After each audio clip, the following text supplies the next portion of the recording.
All right, good afternoon. In a very short while, I will be joined by Rafi Gregorian, who is the Deputy to the Undersecretary General and Director of the UN Office for Counterterrorism. He will be joining us to brief you on the first UN Global Congress of Victims of Terrorism. And obviously, I think we're all following the developing story in the United Kingdom, and I just want to say that from the Secretary General's point of view, that his thoughts are with the Queen, her family, and the people of the United Kingdom at this time. Turning to Pakistan, the Secretary General will be landing in Pakistan in just coming hours on a visit of solidarity following the floods in that country. Tomorrow, he will meet with the Pakistani Prime Minister, Shehbaz Sharif, and the Foreign Minister, Bilal Bhutto Zardari, as well as other senior government officials. He will also have a press appearance with the Foreign Minister, and you should be able to watch that live on recorded also on UN Web TV. As the Secretary General's visit gets underway, the UNESCO announced today the mobilization of an emergency amount of $350,000 to help recover flood-damaged cultural heritage sites. The organization is also working in the field of education to quickly provide assistance to learning institutions. Turning to Ukraine, the humanitarian coordinator, Denise Brown, and the emergency coordinator for the World Food Program in Ukraine, Matthew Hollingsworth, today condemned an attack that took place yesterday and killed and injured civilians who were queuing up to receive aid in the small village of Malatokmachka in the Zaporizhia Oblast. Humanitarian colleagues tell us that the center was had been used by local authorities to distribute assistance for civilians since the war started. When it was hit yesterday, food, hygiene kits, and other supplies were being distributed. We send our heartfelt condolences to the bereaved families and wish those injured a speedy recovery. It goes without saying that civilian infrastructure, including facilities where assistance is being provided, should never be targeted. On the response front, earlier this week, on Monday, we, along with our humanitarian colleagues, delivered a new convoy with 65 metric tons of relief items for people living in settlements close to the front lines in the Donetsk Oblast. The 6-truck convoy brought food, water, medical, and hygiene kits, tarpaulins that will cover the immediate needs for over 5,000 people in about 4 towns. Across Ukraine, nearly 13 million people have received critical humanitarian assistance since the war, this phase of the war began earlier this year. But only about 1 million people have received assistance in non-government controlled areas, and that continues to be a great challenge for us. We continue our negotiations to seek free and unimpeded access so we can support people on both sides of the front lines.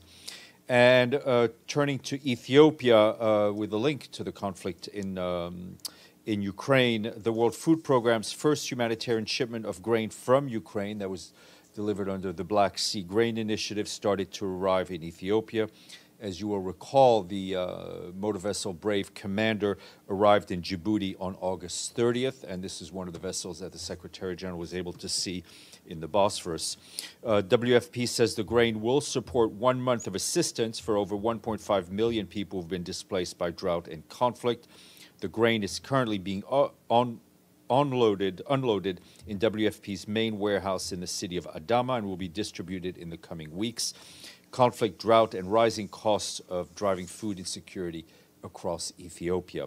With 20 million people in need of food aid in Ethiopia, the World Food Programme says supply chain stability is critical to its work. Also in Ethiopia, we're being told by our humanitarian colleagues that fighting in the north of the country continues to impact vulnerable people and the delivery of aid. In parts of Tigray, Amhara, and Afar regions, tens of thousands of people are reportedly being displaced by fighting and insecurity. There's been no humanitarian convoy movements into Tigray since August 23rd. This is preventing the delivery of supplies, including additional fertilizer for the upcoming planting season. The twice weekly UN's humanitarian air service flights between Addis Ababa and Mekelle have also been halted since the 25th of August. Within Tigray, we continue, however, to distribute available fertilizer and other aid as much as we can. On another note, our partners are also able to reach a site hosting internally displaced people in the Benishangul Gumuz region of western Ethiopia for the first time in more than 1 year. They provided water, sanitation and hygiene, shelter, emergency health supplies, dignity kits, and other items. In eastern and southern Ethiopia, the drought continues with more than 16 million people targeted for humanitarian assistance. And in Ethiopia, more than 8 million people impacted by drought have received food aid this year. Hans Grunberg, the Special Envoy for Yemen, briefed Security Council members in close consultation by video conference this morning. Also briefing was General Michael Berry, who briefed on the UN mission in Hodeidah. Mr. Grunberg met recently with President Rashad Al-Alimi of the Presidential Leadership Council in Riyadh, and that took place yesterday. They discussed ongoing efforts to implement a truce and the importance of negotiating its extension and expansion. Our friend JeanPierre Lacroix, the head of the Peacekeeping Department, is in Peru, where he is attending alongside the military advisor, General Biram Diop, the first Latin American and Caribbean conference on UN peacekeeping operations. It was held in Lima on Tuesday and Wednesday. Speaking at the closing of the conference yesterday, Mr. Lacroix welcomed the signing of a declaration to create regional cooperation network in the area of peacekeeping operations. He asserted that this network could play an important role in ensuring that peacekeeping operations have the right capabilities in the right place in the right time. Mr. Lacroix also called on member states and peacekeeping partners to continue to support their efforts aimed at enhancing the performance of peacekeeping personnel at all levels to support the implementation strategy for the Action for Peacekeeping Initiative 2021-2023. In a video message marking today's launch of the 2022 Human Development Report, the Secretary General warned that for the first time ever, the world's total human development has declined for 2 years in a row. From climate change to COVID to recent global tensions, he said that our world faces widespread and interlinked challenges that are unsettling lives and disrupting the global economy. We are now facing a perfect storm that threatens to devastate the economies of many developing countries, he added, saying the report puts forward a clear solution. We must double down on human development and advance policies around the so-called 3 I's: investments, insurance, and innovation. In particular, Mr. Guterres said we must invest in global public goods, expand insurance through social welfare safety nets, and innovate, fostering new pathways and technologies. I encourage you to take a look at the report. It is quite interesting, as always. The Elsie Initiative Fund for Uniformed Women in Peace Operation, hosted by UN Women, announced funding today for Uruguay for their project to increase the participation of women in UN peace operations. With this grant, Uruguay aims to increase its deployment of women military peacekeepers from 6.6% to 11% by 2024. This was officially launched in Montevideo today by Uruguay's Ministry of National Defense, the Agency of International Cooperation, and UN Women. And the Department of Management Strategy and Policy and Compliance is appealing to member states to donate an additional $4 million by 2024 to the trust fund in support of the victims of sexual exploitation and abuse. Since 2016, when it was created, the trust fund has received over $4.3 million in contributions from 24 member states and from payments withheld from personnel against whom sexual exploitation and abuse allegations have been substantiated. These have helped fund assistance and support for services to victims and children born of sexual exploitation and abuse by UN personnel. Meanwhile, the department has also released its annual report on the trust fund covering activities conducted last year. In 2021, 6 projects were completed in the Democratic Republic of the Congo, and 1 was implemented in Haiti, positively impacting the lives of over 400 victims of sexual misconduct and exposed community members. 2 more quick notes on the climate. our friends in Geneva, the World Meteorological Organization, today released the report which says that African communities, economies, and ecosystems are being hit hard by water stress and hazards like drought and devastating floods. The State of Climate in Africa 2021 report focuses on water and says that high water stress is estimated to impact 250 million people in Africa and is expected to displace up to 700 million people by 2030. In addition, 4 out of 5 African countries are unlikely to have sustainable managed water resources by 2030. And lastly, today's International Literacy Day, and this year's theme is Transforming Literacy Learning Spaces. The aim is to rethink the fundamental importance of literacy learning spaces to build resilience and ensure quality, equitable, and inclusive education for all.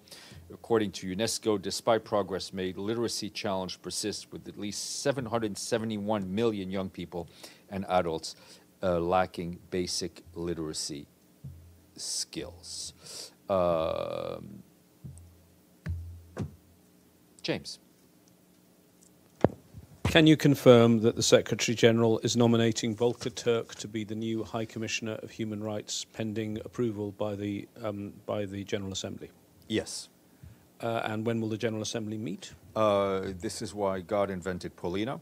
So she will no doubt. But I can't ask you other questions if I don't. You can ask me. No, is it true it's 4 o'clock this afternoon? They're meeting this afternoon. I mean, I wish we could do an official announcement from this podium, but given the different methods through which appointments are made, we need to wait for action by the General Assembly to make it official. But the Secretary General has indeed indicated to the General Assembly his intention to appoint. So Volker. Can I ask you another question so we can learn something more about Volker Turk? The Secretary General has worked with him a great deal over the years. He was a senior official in UNHCR throughout the Secretary General's 10 years there. He's been on the 38th floor since in senior positions. You keep talking about the independence of the High Commissioner for Human Rights, who should be able to speak out on human rights when the Secretary General is sometimes constrained because he's involved in political work and other things. Is this really going to be an independent High Commissioner when he's the Secretary General's right-hand man? Yes.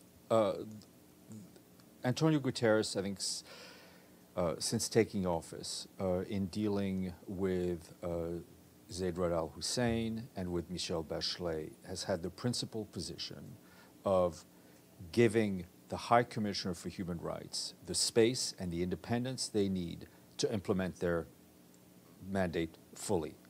That will not change one bit when Volker Turk officially takes office. And last question, is he attending the General Assembly this afternoon, and will he be doing media? Mr. Turk? Yeah. No, he's not. Is he in New York? He's not. No, I just spoke to him. He had leave planned, which he needs to enjoy because he's got a tough job ahead of him. Beitul, sorry. Thank you, Steph. I'll just follow up on James' questions, then I have another question. Given the history, former UN rights chiefs were outsiders, not from the UN system. Is there a particular reason why the SG chose someone from the UN system this time? Well, as I'm not sure that I don't particularly agree with your analysis. I mean, just the one that comes off my head. Zeid Ra'ad al-Hussein had been a UN staff member, had worked with the UN in peacekeeping operations. Sergio de Mello had also worked in the UN. So you've had a mix of different people. There was an interview process. I think there were more than a dozen people interviewed. We've had a mix of insiders, outsiders. We've had people with very varied experience, all of them fully dedicated to human rights. I mean, as part of his portfolio now, Volker was in charge of implementing the Secretary General's call to action on human rights, including and also the Common Agenda, which is rooted in human rights. And I think if you look at his career at UNHCR, he spent it defending the rights of men, women, and children who were seeking protection under international law. He did that very forcefully, including pleading cases in courts against member states in defense of the rights of refugees. Okay, I have another question. Yesterday, we heard the U.S. ambassador to the UN accusing Russia of forcibly transferring between 900,000 to 1.6 million Ukrainians to the Russian territories. Does the UN have any confirmation of these numbers? And she also accused Russia of committing war crimes. Does the SG think that war crimes were committed in Ukraine? I would refer, on the specific issue of displacement, I think Ms. DiCarlo spoke at length, the Deputy High Commissioner for Human Rights spoke at length. They, both of them combined, I think, laid out the UN's position on this. Whether in this theater of war or in any other, the designation that a crime has happened is not up to the Secretary General. It is up to a judicial authority. Edie.